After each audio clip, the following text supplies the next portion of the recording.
The attack now one of the most disturbing in a surge of carjackings. 129 in D.C. alone this year, double last year's rate, according to prosecutors. Court officials say the 15-year-old who attacked Uber Eats driver Mohammed Anwar reached a plea deal earlier this month, but the younger girl is still negotiating.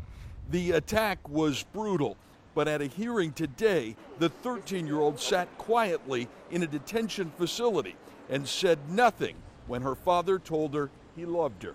How do you deter juveniles from doing this kind of thing?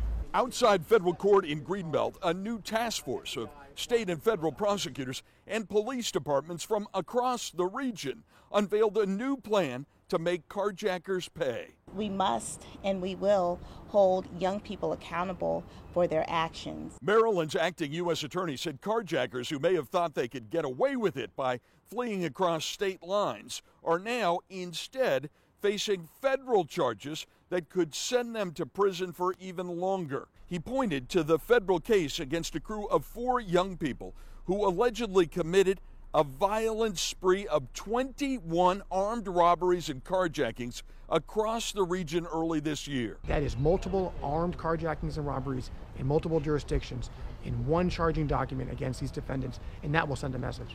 And the penalty is up to life. In some cases, it can be, absolutely. Between the pandemic and the protests for police reform, the U.S. attorney says there may have been the perception in some quarters that carjacking penalties were no longer being enforced. He's hoping to send out the message loud and clear. Jack someone up for their vehicle, and state and federal prosecutors will hit you as hard as they can. At federal court in Greenbelt, Bruce LaShan, WUSA 9.